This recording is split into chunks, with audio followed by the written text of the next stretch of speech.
Goeiedag, good day, fellow South Africans and citizens of the world. And there's a video clip attached here where you'll hear one of the DA members of Parliament mouthing off about the corruption and the shit that's going on within the ANC. Now, just last night, we had a live stream where someone, a whistleblower, exposed the DA for allegedly what they are. And it clearly shows the hypocrisy within the Democratic Alliance, starting right from the top, coming all the way down. And that's why we no longer call them ANC Light, we call them ANC Partners. Please remember to subscribe to be kept informed. Ring the bell for the updates. Please like this video. Please share this video. And above all, please stay safe. Bye for now.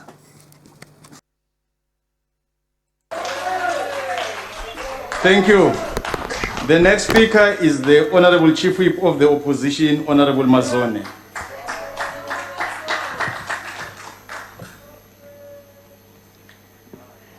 Mr. President, House Chairperson, Members of Parliament, my fellow South Africans.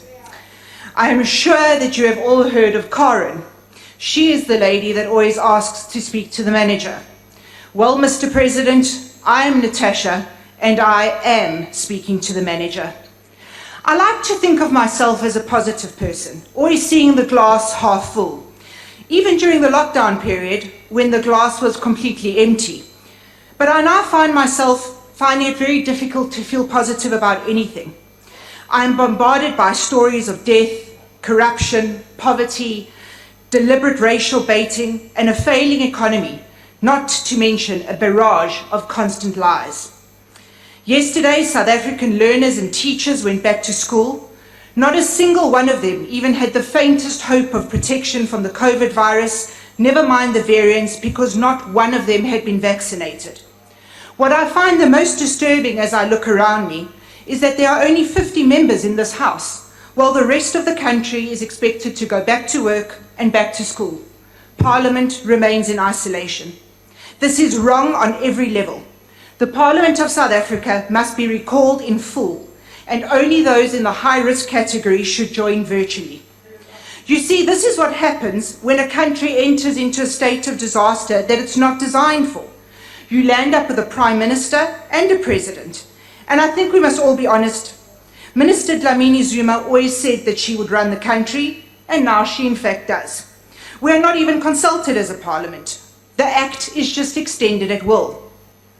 The very minute we realized the hard lockdown was coming, and coming fast, the DA leader John Steenhuisen called his shadow cabinet together and instructed me to chair a meeting and ensure that every shadow minister writes to their ANC counterpart. We did just that. We offered our complete and unwavering support. Let me list who responded to these letters of goodwill. Not one single minister. So much for standing together, and what a crying shame. I've thought long and hard this week about how we can make our offer more appealing to the President and how he can actually take us up on our offer. I came to the following conclusion.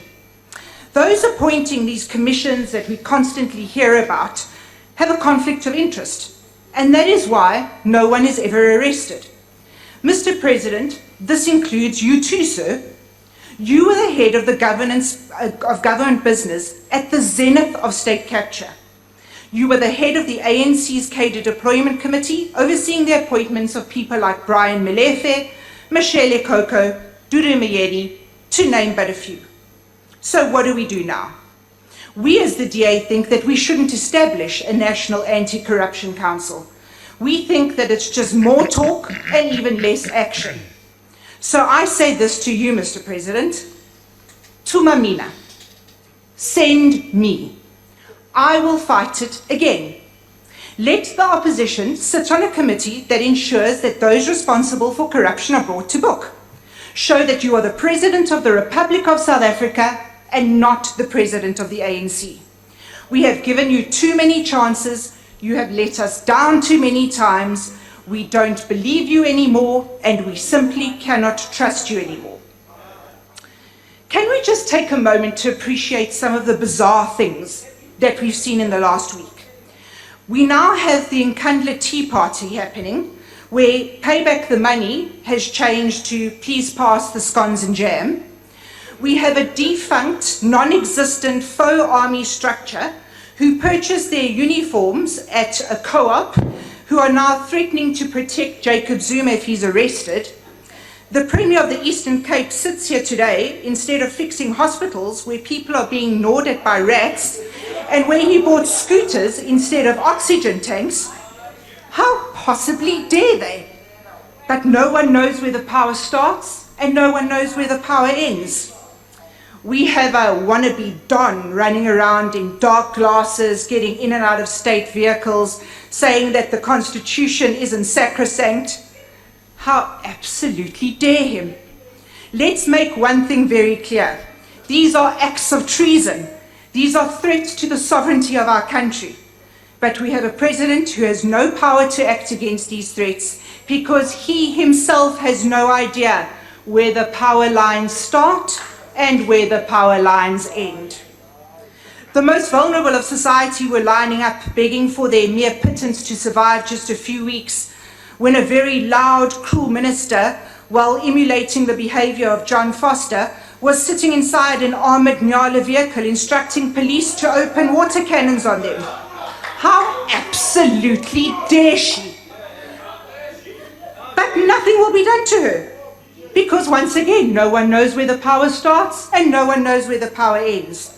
South Africans honestly now only know how to say, how absolutely dare you.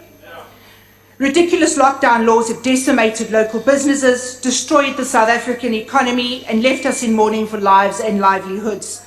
Drive around any city in this country and there are empty shops everywhere. Restaurants and hotels have halved their staff, the supply chain has been broken, alcohol and tobacco sales went underground, and a black market thrived. Some people loved the prohibition period. Let's face it, lots of tax-free money was collected. But you see, in Freyne, there's a lot of space for a very nice wine cellar, so it doesn't affect everyone. How absolutely dare you? My favorite poet, Dylan Thomas, once wrote, "The hand that signed the paper felled the city. 5 sovereign fingers taxed the breath, doubled the globe of dead, and halved a country. These 5 kings did a king to death. Mr. President, you dare not bear and be the sign and the hand that signs this country to death. The people had hope in you. We had hope in you. I had hope in you. But I can tell you now, without a shadow of a doubt, the Ramaphoria has well and truly worn off.